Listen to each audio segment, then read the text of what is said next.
Tällä videolla pääset tutustumaan bengalikissoihin Siiriin ja Hilmaan, jotka tunnetaan myös nimellä parveilijat. Tässä Siiri ja tässä Hilma. Hilma tykkää jahdata huiskaa kiipeilypuuhun ja Siiri hyppiä.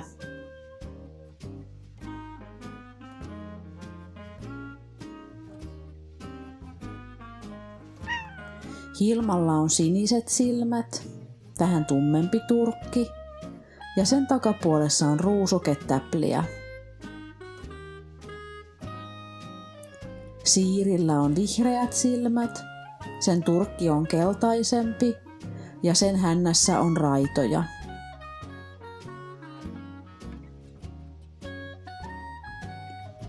Siellä se Siiri hyppää.